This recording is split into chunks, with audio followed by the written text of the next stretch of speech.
I do apologize for the truncated start, but unfortunately, our local counsel isn't here, and he's stuck in the courts.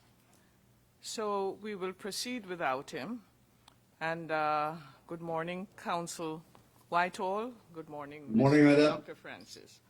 Good morning, Chief Justice Wade Miller. Yeah. Let me just explain very briefly the procedure this morning. Dr. Francis will complete his summary. We're just picking up where we left off. Dr. Francis will complete his summary. But before doing so, Dr. Francis, I must tell you, you're still on your oath. And what that means is you're still sworn to tell the truth. And so we won't ask you to take the oath over because you're still sworn to tell the truth. Okay, and thank you. Once you conclude your summary, Dr. Whitehall will ask some further questions. And once Dr. Whitehall is finished, any person with standing who wishes to ask questions, we'll invite them to do so. I believe Pastor Whalen has given an indication that he'd like to ask some questions. And once he has concluded, then I'll ask commissioners to ask their question. If anything arises from the questions asked, I'll ask Dr. Whitehall to redress. So that said, I'll ask you, Dr. Francis, to conclude your remarks. Thank you very much, Chief Justice. Good morning once again, Chief Justice. Good morning, Counsel Whitehall. Good morning, members of the Commission. With respect to the comments I was outlining yesterday, just by reason of summarizing some of the thoughts, in my historical investigation of Bermuda archival sources, and to that note, I want to express my thanks to the staff at the Bermuda Archives for their assistance in preparing the sources for this project. All of the staff were very cooperative with my requests, in particular, since my requests were coming over long distances and they had to digitize many sources that were not previously digitized. So I want to give a lot of thanks to the members of the Bermuda Archive, in particular, Archivist Carla Ingerman, who was corresponding with myself via email and trying to supply, doing her best to supply the documents that I requested, as well as assisting me in finding other documentation. With respect to that point, my comments yesterday outlined the ways in which the acquisition of land in the Tuckerstown area and surrounding vicinity, over 500 acres, were orchestrated by a kind of corporate relationship or corporate interactions between what I describe as a historian being an international matrix of white power, which saw businessmen from the Furnace Withy Steamship Company cooperate with various American interested parties or investors, as well as what we can talk about elite Bermudians or members of the Bermudian white oligarchy. What we see in particular is that plays out in the construction of a law, two laws in particular, the Bermuda Development Company Act, as well as the Bermuda Development Company Act number 2. Bermuda Development Company Act number 2 was the law which empowered the Bermuda Development Company the Bermuda Development Company to seize land through compulsory purchase, to get land through compulsory purchase. And their purpose for doing this was in part due to the resistance of certain landowners, and in particular, they name Tuckerstown landowners in this. Dr. Francis, if I may interject, commissioners would like to a reference as to exactly what page of the report you're speaking from, or I don't know if it's just a summary of everything, so you're not directing your remarks to any particular page. No, I apologize. I should have made that clear. However, I am not right now. I was just making an overview, a summary of some of the material I covered yesterday when I last spoke. Okay. So just with that, I hope that clarifies it. At this point, just transitioning from that, I would like to just simply say that what I discovered in my historical investigations of this time period was that there was considerable resistance or at least dissatisfaction with the ways in which this Bermuda Development Company Act was going about this process of compulsory land purchases.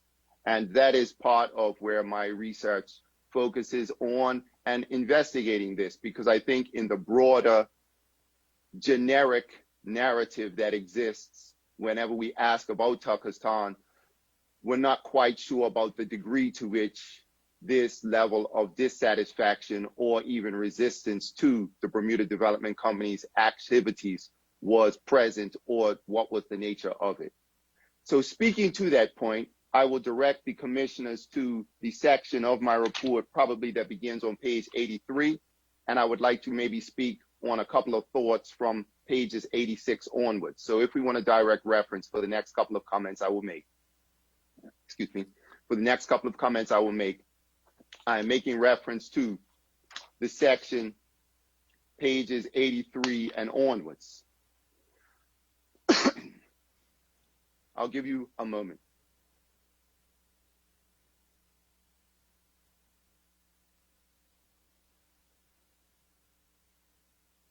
Okay, just indicating, Chief Justice seems to be indicating that they're all there. So just from that page, what we can see, and I'm just giving an overview, I'm not reading line by line, but as an overview of this section, beginning around page 83 onwards, this section is titled, How Did the Communities of Residences in the Land of the Land Grab Respond? What we're seeing is we have a kind of broader Bermudian response, as well as individuals who lived in the region, their responses. For example, we see Miss Laura Bluck write a letter to the editor complaining about or being very scared about compulsion. And her letter to the editor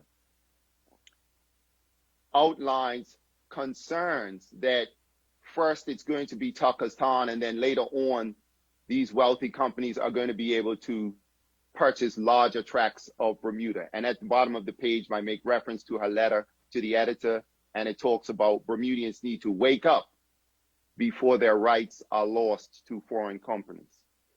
You also have another merchant, a man by the name of A.E. Bourne. A.E. Bourne was also a landowner in the region of Turkestan, and he wrote a letter to His Royal Highness the Prince of Wales, because the Prince of Wales had visited Bermuda earlier that year, because it was the tercentenary, the 300th anniversary of the founding or the establishment of Bermuda's House of Assembly. The Prince of Wales had visited the island to kind of mark or commemorate this occasion, and he had had a brief interaction with Bourne while he was there. Bourne was concerned about this compulsory purchase process that the Bermuda Development Company was engaged in. And Mr. Bourne wrote a letter to the Prince of Wales, warning or expressing dismay and saying that it was dark deeds going on in the island. And he was expressing some level of concern, feeling that it was some type of collusion or some improper behavior taking place that was motivating this Bermuda Development Company Act, as well as the compulsory purchase of the land in the area.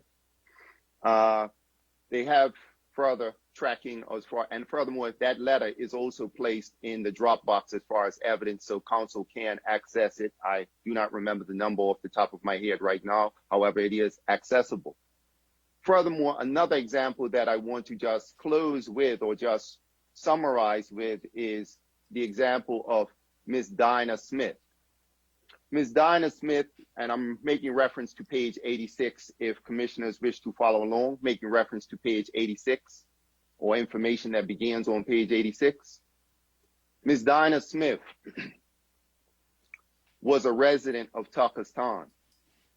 She lived on a roughly 8.5 acre property that had originally belonged to her father, Mr. Josiah Smith. Josiah Smith had passed away in the 1870s. I believe it was July 1876. And in his last will and testament, he left the land to his children, and he split it up into kind of shares with his grandchildren and others. Mr. Josiah Smith had 10 children, so we have at least 10 interests which are listed or which were associated with the property. Dinah Smith stands out in the historical record because in September 1923 was when the Bermuda Development Company's jury for compulsory purchases, that was when they had their final kind of open jury to acquire land, and hers was the last property to be seized.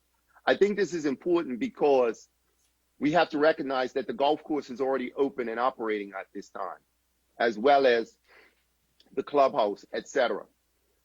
From what I can tell from the description of Josiah Smith's property description, because I did not find access to a map of it, I only have the description of the land in the will.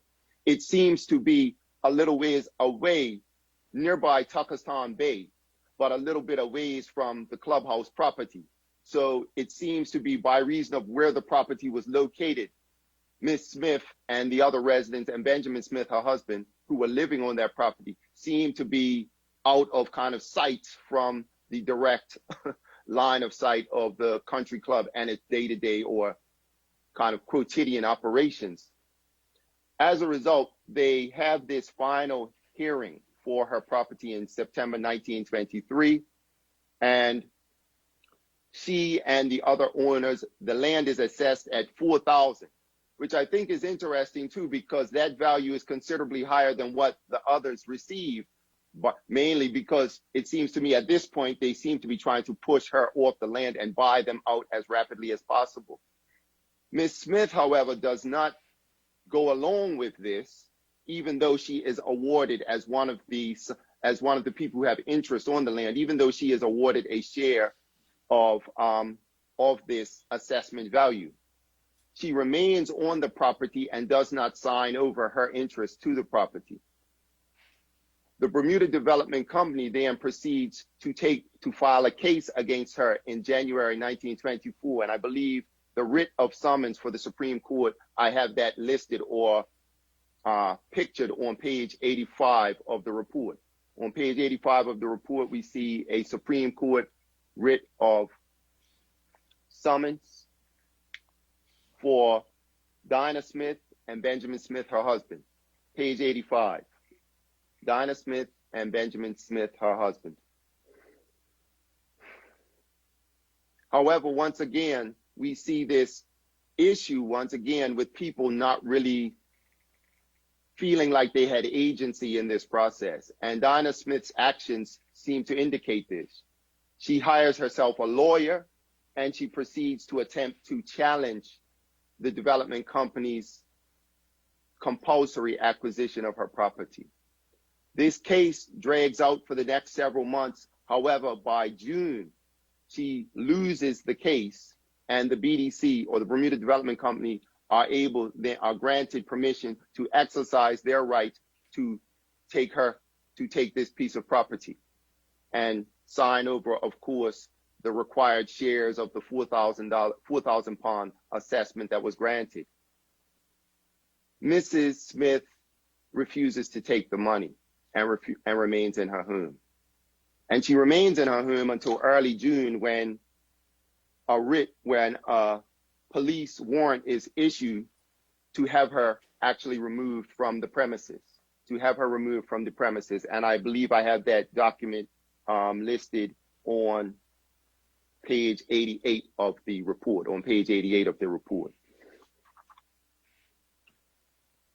She is then removed from the property, and it is only after she is removed from the property in early June do we see Dinah Smith actually go to the court and petition to receive the monies that were allocated to her from the compulsory purchase. I think this is important that her physical removal, not just because it's a traumatic experience, I'm sure, for her and or her family members, because by now she is an older or an elderly woman, but it's also indicative, I believe, of showing just a level of discontent or dissatisfaction with the ways in which this compulsory purchase process played out. for at least some of the residents. It's also indicative of the fact that the price for her land is arguably higher than a number of others who were making appeals for or through the compulsory purchase process for their lands. Furthermore, the fact that she remains there also points back to the fact that she was one of the individuals who signed on that petition that was issued into court in July 1920, protesting against this the passage of the Bermuda Development Company Act, even before it was passed into law. Bermuda Development Company Act number 2, before it was passed into law in August 1920. So when we think about what happens in this place, we see a process that was set up through largely kind of this international matrix of white power, these kind of backroom conversations which manifest themselves in the formal legislation of Bermuda. But we also see a number of individuals who are resistant to this process. And even though money is introduced into this process, I think one of the critical questions that must be asked is the question of consent, because Dinah Smith seems to illustrate the ways in which consent is pushed out of the way underneath this kind of compulsory purchase legislation. And her challenge to this and her willingness only to sign on to this after she is physically removed seems to indicate this. I will close on this one point, and that is in terms of the fallout of this. When we look at, I have a map on page 71. It is probably better viewed electronically, unfortunately, but that was the best rendering I could get in the time to present the report. However, I think it's better viewed electronically, the map on page 71. It is a map of Bermuda that was drafted in the World War II era. It's on page 71 of my report. It is a map of Bermuda that was drafted in the World War II era, approximately 20 years after this transpires. And it was done in order to just kind of work out a number of the purchase prices as well as the values of land prior to the World War II base development, which I'm sure is a second section of this. However, this is relevant to my report because there's a section on this map which identifies the value of the land in Pakistan. It identifies that over 644 acres were eventually claimed in that area. This is attested by Sir Frederick Lewis in a letter to the governor later on, about 1923, 1924. 644 acres are being held by the Bermuda Development Company. And it marks the value of that land at $5,050 per acre. When they talked about the estimated land cost during the 1920 to 1924 period, they assess it at $687 per acre. But by this moment in 1944, clearly its assessment value has risen. However, it does indicate the ways in which the development of this property was a boon for the Bermuda Development Company in terms of their value that they were able to extract from claiming this land. However, we can have deeper conversations, I'm sure, about the ways in which the individuals who were removed from this might not have been able to access this same kind of value, whether that was in their settlement, compulsory purchase prices that they were awarded, or even in terms of the long-term kind of harder to assess as tangible or intangible costs of them having to move from there. Loss of livelihood, loss in terms of Dinah Smith, the heritage of that land being in your family for years prior to, the loss of vocation as named by others. So with those thoughts, I'll close, and I appreciate the Commission for their time. Thank you. Thank you, Dr. Francis. And the Council Whitehall will now ask you some questions. Council? Yes. And Dr. Francis, good morning. Good morning. Let me just start as a segue into my questions. Your very last statement, and I don't have the map in front of me, it doesn't really matter.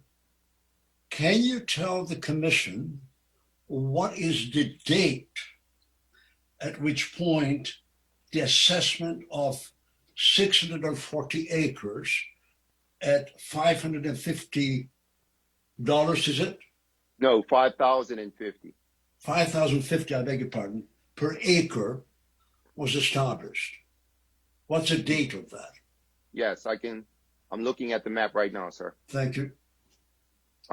Yes, this is taken from the Bermuda Defense Base land acquisition map, which was drawn in November 1942. So it's the value approximately 20 years later, roughly, after these incidents had taken place. Okay.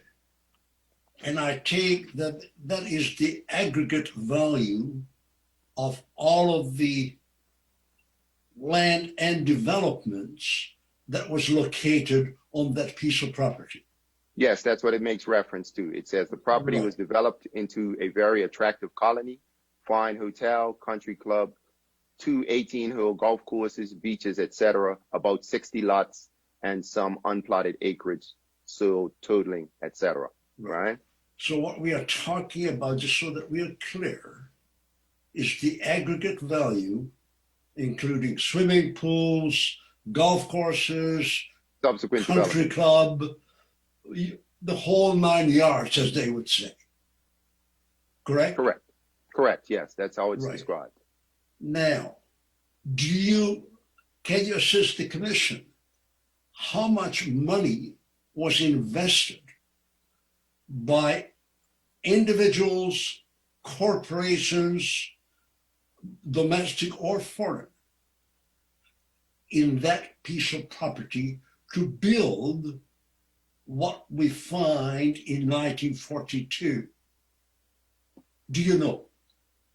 No, but to your question, they have. Do you know? Do you know or not? Is it a yes or no? I'm speaking to your question, Counsel. And I'm asking the question. Do you know? Tuckerstown assembled for high-class colony development. No, Cost please as of 8. answer my question.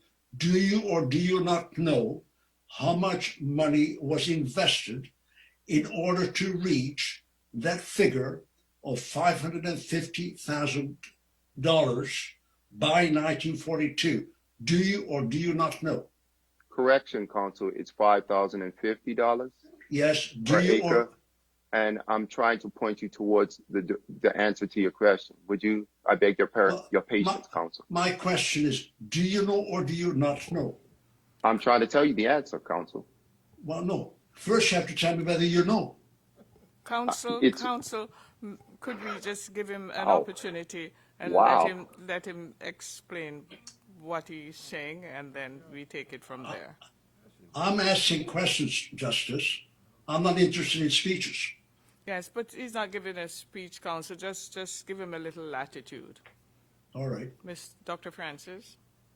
Thanks very much, Chief Justice.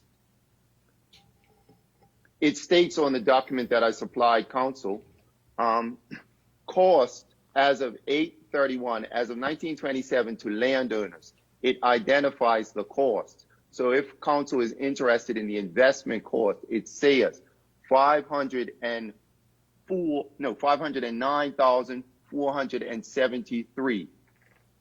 Okay, and it lists at approximately, from what I can read from this, sorry, I'm just enlarging it now, $790 per acre. It was saying that was the cost in terms of development and so forth. So speaking to your question, as of 8/31, as of August 31st, 1927, it is identifying the cost to landowners as approximately $509,473.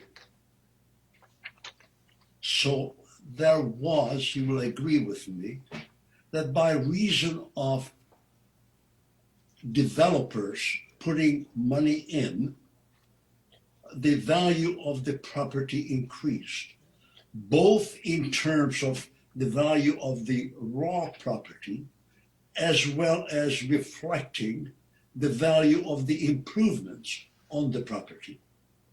Am I correct? Yes, sir. That is reflective of not simply, as I said, the land. I said that, I think, earlier. It's not simply the cost of the land, but yes, it is inclusive of whatever other developments or changes they might have made to the land in that. But Dr. Francis, I'm suggesting to you that there's a symbiotic relationship, that when you invest money on a piece of property, the raw property's value is also augmented. In other words, you have the cost of the improvement, but because you now have improvement, the underlying value also increases. It's a development, and we see it all around the world. This property was taken from essentially raw land and made into a very attractive development. Am I not correct? It was developed, yes, sir. Thank you. How we describe it with adjectives, I'm not sure, but well, yes, you've used a lot of adjectives, so allow me to use some as well. Oh no, I'm not controlling you, counsel, not at all. Thank you. Now, we talked about the dissatisfaction of Ms. Smith and others. Let me ask you first, how many pieces of property were expropriated altogether? I do not have a figure for how many pieces of property were expropriated, but according to Sir Frederick Lewis, he says that they acquired approximately 640 acres of land, and half of that was through the compulsory process. And that was in his letter to Governor Asser, dated August 15th, 1923. Can you tell me, we know that 23 people, those are the ones who signed the petition, were not happy about it. How many other landowners were there who dealt with the company on a voluntary basis? Do you know? In terms from where? In the entire area? Are we speaking about Turkestan? Yes. Just for point of clarification. No, Turkestan and surrounding areas, as you put it. Okay. Yeah. Well, as it's recorded. Turkestan and the surrounding area. To your question again, how many others dealt with the company? You said voluntarily. You said. Well, let's start with how many people had either voluntarily or involuntarily gave up their property. When we are talking about the total area of land, how many landowners are we talking about? And again, do you know? If you don't know, just tell me. I can tell you the acreage that was seized, sir. I can tell you that as I just stated. That's not my question. The number of landowners, sir, no, I do not have a square figure to say it was 10 or it was 20 or it was 50. No, sir. Thank you. Now then, we talked about people being dissatisfied. Do you understand the concept of expropriation? Please explain it to me, because you're going somewhere with this, I'm sure. Well, let me go step by step then. Expropriation by very nature compels people who do not willingly give up their property to do so by compulsion of law. Isn't that the nature of expropriation? Do you not agree with me? Continue, please. I'm asking the question. Do you understand that to be the nature of expropriation? It's compulsory taking. Carry on, please, because I think, aren't you going somewhere with this? Well, I'm asking the question, do you agree with me that that is what expropriation is? I think it's some complexities embedded within that, and that must be understood through context. So, like I said, I'm not trying to be difficult, but please, if you would just maybe set out what you're trying to state without trying to enlist me into these kind of sub portions of it, I could probably give you a better response. And it doesn't need to be difficult, counsel. It is just simply so I can follow you. Because for me to say yes and I don't know where you're going is, premature at best and problematic at worst. Well, that's the nature of cross-examination, sir. So you have to. Oh, I'm being cross-examined? I thought I was being examined. You are being cross-examined because I have to test your evidence. Okay. Okay, great. Okay, thank you. Now, can we agree that the nature of expropriation is compulsory taking? Carry on. As I said, my previous answer still stands. I just have to kind of understand that contextually, but please carry on. I'm following you. I am understanding you, so please carry on. So what the legislation did is it compelled people to give up their property. Is that your understanding of the legislation?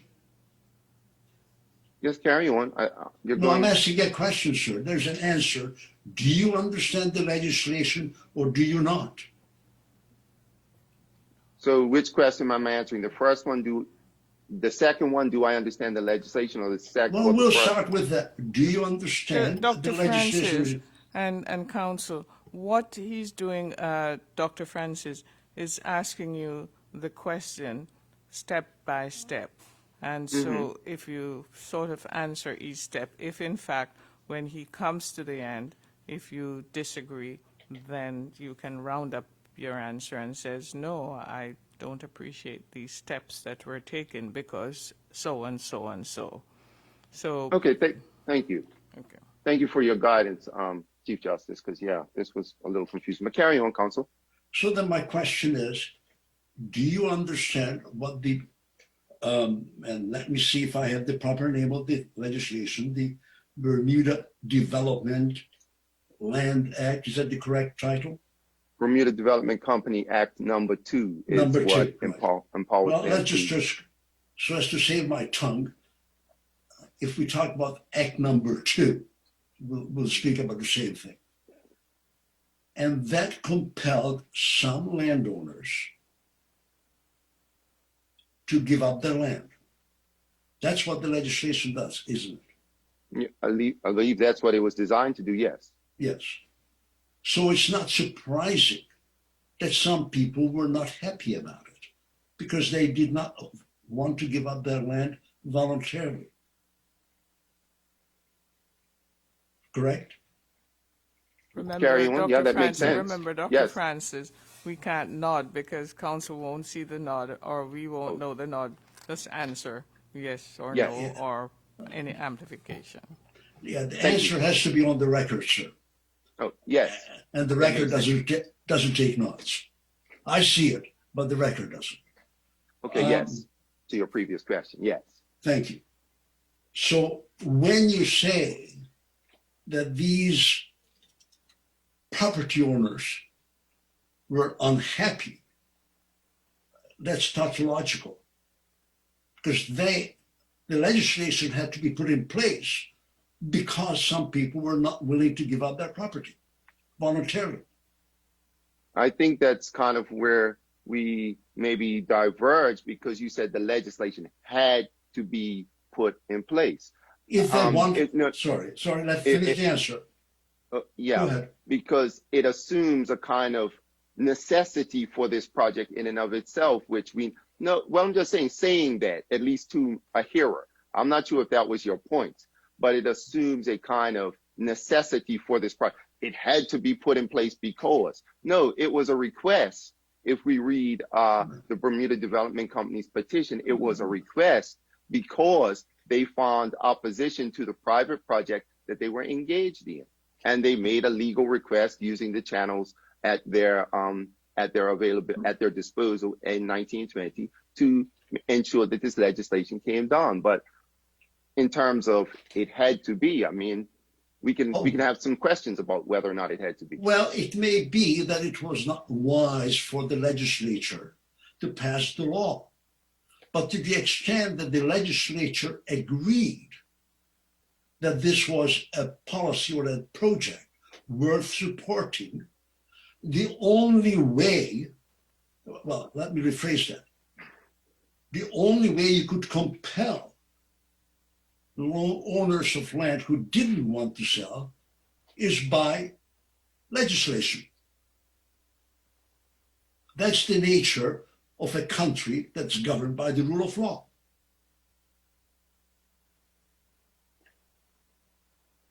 We accept that some people did not voluntarily want to give up their property. But if the legislature decided that they should, the only way it can happen is if they pass a piece of legislation, which in this case they did they not? Oh, they indeed did. Yes, they passed a piece of legislation, Right. definitely. Now,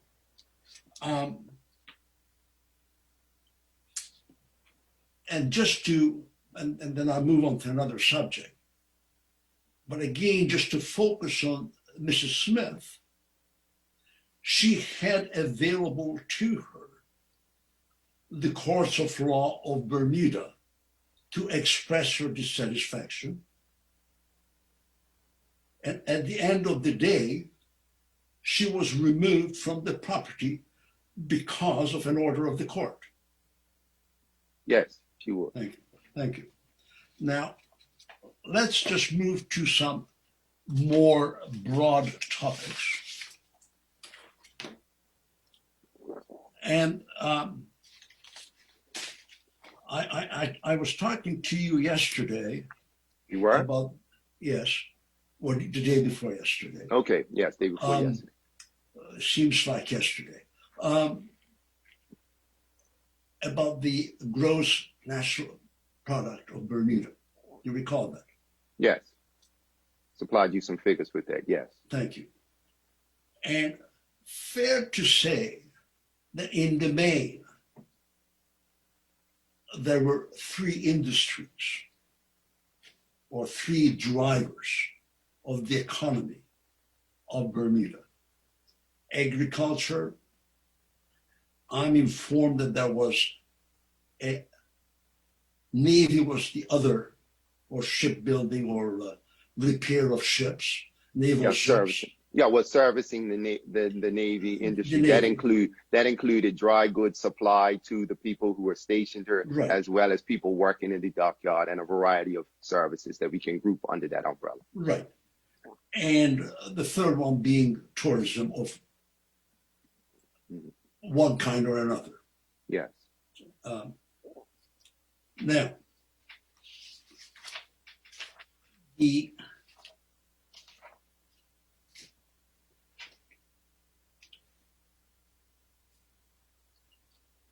let's talk about agriculture for a minute. Mm-hmm. And I did a little research, and there is, as I'm informed, a generally accepted classification of land, of agricultural land. Not all land is made equal by the Almighty. And the first three classes are considered as capable of sustained production of common cultivated crops. Mm-hmm. The fourth would be marginal for sustained arable culture. And the fifth is capable of use of only for permanent pasture and hay. And the sixth, it appears, is capable of use only for wild pasture. While the seventh class is for soils and land types, including rock, outcrop, and small unmappable bodies of water, considered incapable of use for arable culture or permanent pasture. Mm-hmm. Now, do you know Are you familiar with this classification of agricultural land broadly? Broadly speaking, maybe if not the same terminology, but broadly speaking, yes, you have kind of arable land and various gradations of land that can be used for producing certain kinds of crops, definitely. Right. Now, do you know whether Bermuda was classified as either in 1, 2, 3, 4, 5, 6, or 7 in terms of land available for agriculture? That's a great question. In terms of Bermuda and what it looked like agriculturally, make a reference to a dissertation done by a man by Robert Platt in 1922 or thereabouts. He measured out, he says that roughly more than half of Bermuda's land, about 70% roughly, is not necessarily purely arable. Yeah, that was his reference. And that even kind of lines up to some of the descriptions in which we see, whether it's in the Bermuda Almanac and so forth, they say that, you know, whatever the acreage is per parish, some is arable and some is non-arable, to your point. Right. And can you assist the commission where in that classification would Tuckerstown and surrounding areas fit? Would it be really good agricultural land? Would it be in the middle of the 7, or would it be towards the 7th type of land? Well, you might need to remind me of each of those categories. However, what I can do is by...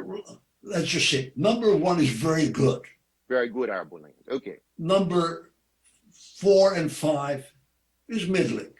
Mm-hmm. According to what the author of this particular author says, mm-hmm. the 4th is marginal for sustained arable culture. Right. The 5th is capable for use only for permanent pasture. Mm-hmm. The kind of land we see in Scotland, where you see a lot of sheep, because they are the only ones who can really live off the land. Right. And the 6th is capable of wild pasture. Mm-hmm. And the 7th is for soils and land types, including rock outcrop and small unmappable bodies of water. So it's really marginal. Right. So where would Tuckerstown, and is it firstly, is it homogeneous? Is it all the same? Oh, to answer your second question, no, it is not all of the same. And that's based on the testimony that I have of individuals who live there. If I can refer the commission and council to page 64 of my report, there's a description of one of the landowners, Mr. Tolbert. Just to your point, right. to your point. Wow. Right. There he says that he has roughly 83 to 84 acres, and he says 34 of them were arable, and he had 22 of those acres under cultivation. And it's another landowner in the area, Mrs. Walker. She had roughly, I believe it was 54 acres. I know it's previous to the Tolbert case, so I know it's listed in the report again too. And they talk about of their 50-something acres, 54 acres, I believe, roughly, less than half of it was arable. So in terms of this thing about the heterogeneity of Tuckerstown, definitely, in terms of some very arable land and actively under cultivation, some land less so. So you have that reflected in Tuckerstown. However, I do not have a square acreage to say exactly this many acres out of the roughly 300 or so acres making up Tuckerstown was, you know, that one category or the other. Now, when Mr. Talbot, or the other one was Walker, I think you said? Yes, Walker, yes. When they say arable, did they further define it? Whether or not it's the very best, the not so good, or just arable? That is the terminology used. So like I said, I appreciate your categorization, and I think that's interesting, right? But no, they did not necessarily employ the same schema or taxonomy that you're trying to lay upon it. So okay. We cannot know that from a historical source. Right. And there are two representing what percentage of the total land? Well, 54 acres and approximately 80 acres. So that's 100 and what's that? It's about 130? 130. Yeah, about 130 acres. So they gave, out of their 130 acres, about less than half of that was arable land. Yes. Right. And that's out of the total roughly 600 acres that were taken by the company. 640 acres were taken by the company, Right. but in terms of Tuckerstown represents about less than half of that 640 acres because Tuckerstown is a specific community in St. George's Parish, whereas surrounding area includes Hamilton Parish. And I think I indicated the maps on the relevant pages of the documents to show the sections. So do I understand that Talbot and Walker represent almost half of the property taken from Tuckerstown? Almost, yes, sir. Right. Those two, yes, yes. And is my memory correct that Talbot actually sold, or at the end of the day? Well, here's the thing. Everyone sold at the end of the day, but to return to your point about compulsory, it's the issue of agency and consent, which was at issue right now. So yes, they sold. However, how much of that involved their decision to do so? We can have conversations. Sure, but I'll just refresh my memory. Was he subject to the expropriation? Or yes, did he was. Yes, it was a jury. It was a jury process. Yes, a jury process, right? Yes, he was subject to the compulsory purchase because when you have the jury process, that is through the measures of the Bermuda Development Company Act number 2, and it says if you don't want to sell, we are either going to arbitrate or we're going to put the jury on you. And the jury's decision is final. I have that. All right. I just couldn't remember whether he was the one of the ones who sold voluntarily as opposed to the one who came under Act number 2. Understood. Right. Appreciate the clarification. What about Walker? Again, jury process again. Jury process? Okay. Yes, as far as I understand. Yes, sir. All right.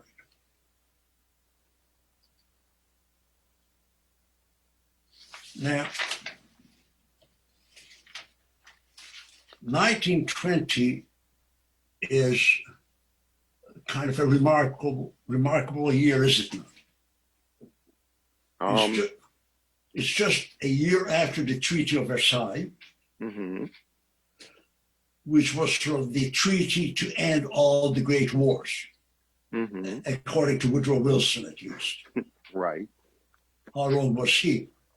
Well, he was also a visitor to Bermuda and a staunch segregationist. Also signed on the petition not to have motor cars here in Bermuda. He's an interesting fellow, Woodrow Wilson is. More than one way, and we won't get into Woodrow Wilson, are we? But in any event, we do know about the Treaty of Versailles. And I think you will agree that it encompassed the 14 points of Woodrow Wilson, and it was designed, how wrong they were, I concede, to end all great wars. That was the hope. Yeah, I mean, but again, I think it's just that bears some contextualization, right? End all great wars among certain groups of individuals because they even still leave out this whole issue about folks owning colonies, even though they speak to this idea of colonial self-governance. So it's a lot of little interesting elements involved to that. Yeah. They sure are. But please let us know where we're going with this. Okay. I don't want to get into a discussion with a historian about history. But the point I'm making, that at least in some respects there was some hope that World War I was the last of what they was terming as a world war. Yeah, I guess, I can go along with that. Yeah, to some degree. Yeah, amongst European or Euro-American states. Yeah. Right. And one effect of that, I suggest to you, was they were cutting back on military spending. You nod, Kent. Well, I'm just trying to contextualize that. Once again, cutting back on who's the they and where are we cutting back on military Well, spending? Are you referring to the British government that's in control no, here in Bermuda? Are you referring to the United States? I mean, I just need a bit of specificity, Counsel. So fair. please help me out. That's fair. What I'm going to suggest that the naval dockyards in Bermuda Mm-hmm. were being retrenched, if you will. Mm-hmm. That was one of the projects that saw some cutting back. Mm-hmm. You Yes. say, yeah? Yes, that would make sense. Yes. In a broad scheme, yes. Yes, I'm not asking for dollars and cents, Mhm. but that was part of the economy that was suffering in Bermuda post World War One. Yes. And the other economy was agriculture. Yes.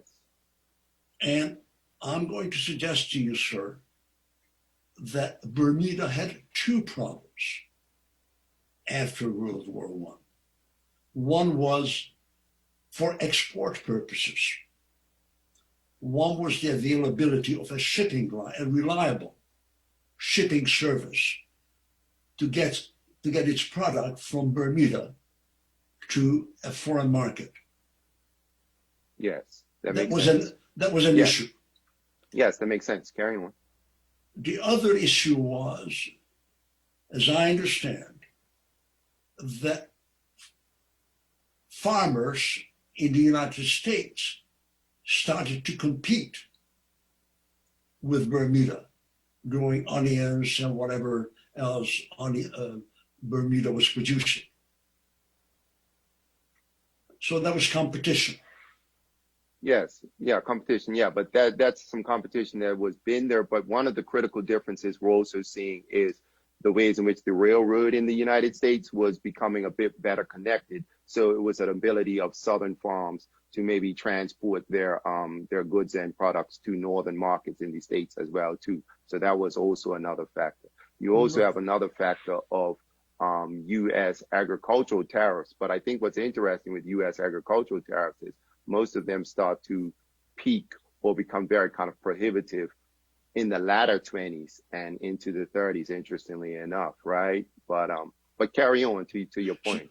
My point really is, and I think I've heard what is, that the Bermuda agriculture was adversely affected by developments in the United States.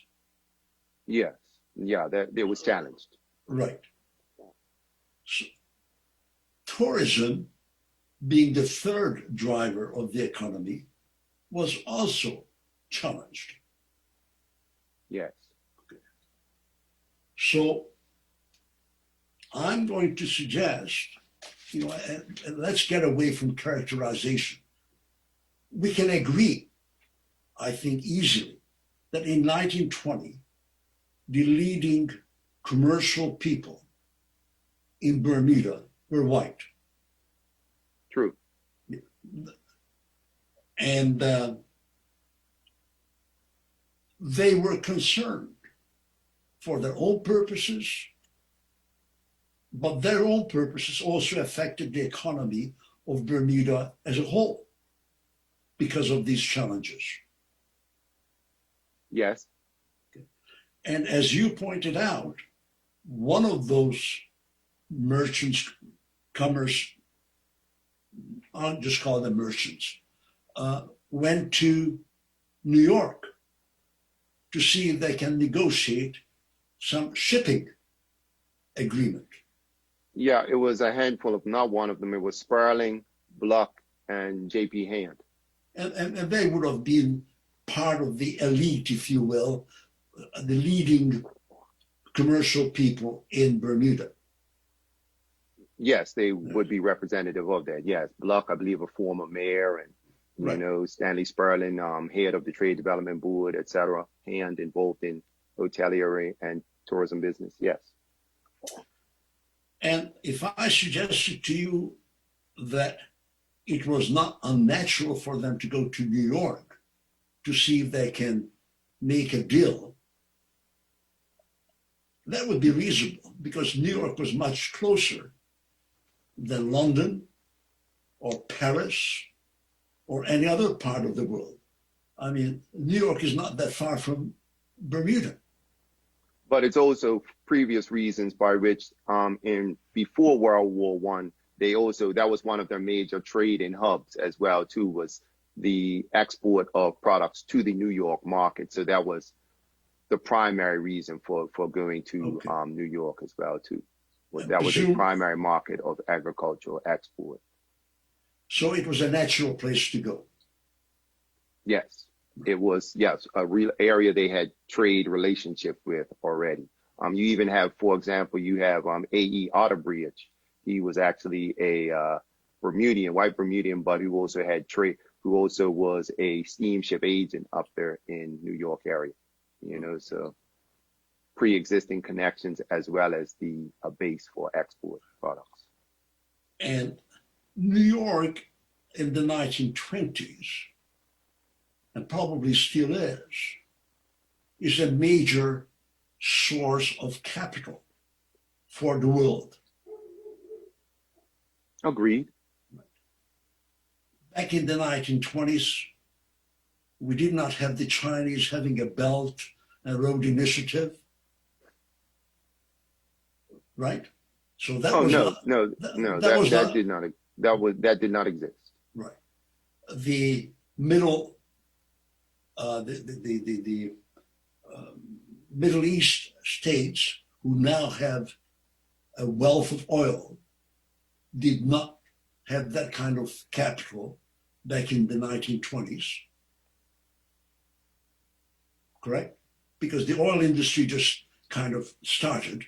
Well, yeah, you have Anglo-Persian oil companies, so I would kind of quibble with that. Sorry, maybe it's me being a historian, but of course you have Anglo-Persian oil being started by British imperialists in the Middle East, so we can make an argument that they had that. However, colonialism had those resources under kind of British and other control. So to your point, that was not an option, but it was also not an option by reason of colonial operations in another part of the world.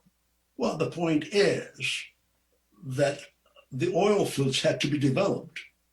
And again, you used British capital to develop the oil fields. But we won't get into I think it's this issue of necessity, though, because you said it had to be developed. Well, I mean, maybe not. Once again, we can kind of have a conversation about whether or not that was a necessity, and furthermore, necessity for whom, once again. Sure can. And the world and the pollution doesn't enjoy the fact that they developed those oil fields. It's a conversation we can have. You're quite right. My point really is that there was no source of capital to come from the Middle East. Not at the moment that you're describing. Not at that time. That's really all I'm driving. Okay. So if you wanted to have foreign capital, you pretty much had to go to New York. Well, that was the option based on the historical context that Bermuda had had. I mean, if they were a different colonial territory, they might have had relationships, trade relationships with different metropoles, and that would have enabled different streams of capital, right? So I think what we need to think about is it's based on historical relationships, I think, not necessarily the only place for capital. I'm just mentally I'm struggling with that a little bit. Well, I'm struggling with your answer because, well, you could have gone to Paris, I suppose. You could have gone to London. You could have come to Ottawa or New York, but New York was, I suggest to you, the main driver of the capitalist market. So I will suggest to you that whether for historical reasons or for that's where the money was, it was not unnatural to go to New York. Yeah, carry on. I know you're making a point, so carry on. I've already kind of expressed my reservation. Like I said, I think, yeah, I have some reservations in that characterization, but carry on. I'm sure you're making a point, so carry on, please. My point is really this, that wherever you were going to get your money from, your foreign capital, at that point, they would all be white people.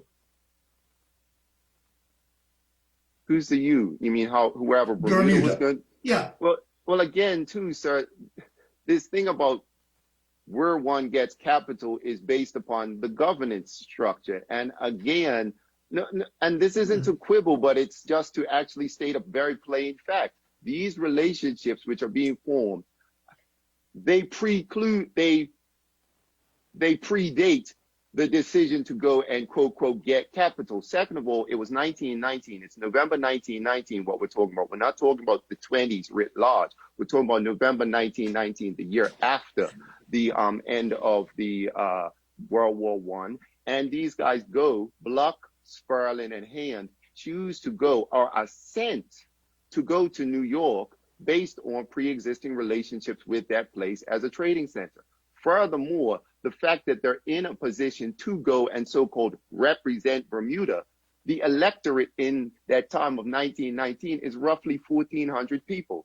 So that is less than 7% of the island of Bermuda at that time. So who are they really representing? So this generic broad sweeps, I'm not disagreeing with your point, Counsel. I'm just trying to add a little bit of historical specificity to the point so that we can kind of understand who's the you and who is being sent, on whose direction they're moving on, and why they're in that position in the first place. Because I'm going to suggest to problematic and racialized kind of political structures. Well, you make it racialized. No, I don't make it racialized, yes, you do. sir. No, the I point do not, is, sir. yes, no, you I do. Not, Counsel. Please explain how, Counsel. I say to you that when I ask where the money was, it requires a very simple answer. And I suggest to you that the money was in New York. Okay, well, that's your conclusion. I'm suggesting it to you. I accept you making that suggestion, Counsel. However, what we're saying is it's a bit more complex than that. I'm not denying that there are not white people with money. That's fine. There are black people with money in 1919. Those are givens. However, where Bermudians go or Bermudian government officials go is based upon these pre-existing structures that we have to even think about why this individual is in the place that he or she is in the first place. Second of all, why do they go to a specific place? It's not that's the only place there's money. It's also based on these pre-existing relationships. Well, of course. To your point, they even were negotiating or discussing a potential agreement with Canada. And guess what? Bermudians in the House were saying, well, you know, maybe, maybe not. But we know the folks because we've had dealings with New York prior to. So even Canada was in the mix. So to make a blanket statement to say the money was only in New York, that's why I expressed reservations, because historically, even in 1920, they are having conversations about potential other locations to meet with folks for capital for whatever reasons, as well as trade relationships for other reasons. The Canada agreement that they were discussing in 1920 was an agreement about that might have been a potential market for Bermudian exports, right? So we've got to kind of think about the Atlantic world. As a historian, you've got this framing of an Atlantic world. Bernard Bailyn talks about it. And to your point, you mentioned London and so forth. So yes, it's this idea of engaging the ports of call around the Atlantic for various strategic reasons. However, the choices that get made are oftentimes made upon pre-existing historical factors and or the colonial structure that might exist in a particular place. That is all I'm trying to set forth. It's not a challenge to you. It is a nuance to what you are trying to present, simply. At the end of the day, I understand you. I think what you're telling me, that if I had a business relationship with, say, Deutsche Bank, it's not unlikely that I will go back to Deutsche Bank. That's my point, basically, and to contextualize those relationships. Right. Yes, sir. I understand that. But the point is, it's not because there's a white conspiracy. It's just because... No one said that. That was your word, sir. No one said that. All right. I did not say that. Maybe you said that. No, I'm just saying. So really, well, Chief Justice, you were saying, Chief Justice? No, yes. I'm just saying that at a natural point, we'll take the luncheon break because, you know, we have cooks and canteen and that sort of thing that's preparing food for everyone, and we can't, you know, not honor the arrangements that they've made in terms of time. And so, Actually, Judge, that's a fairly good segment to take your lunch. I'm Sorry? not finished yet. That's a good time to take this our is a lunch good break. time? Yes. Yes, please. Counsel, how much longer do you think you're likely to be? We are having a lively discussion, Justice, so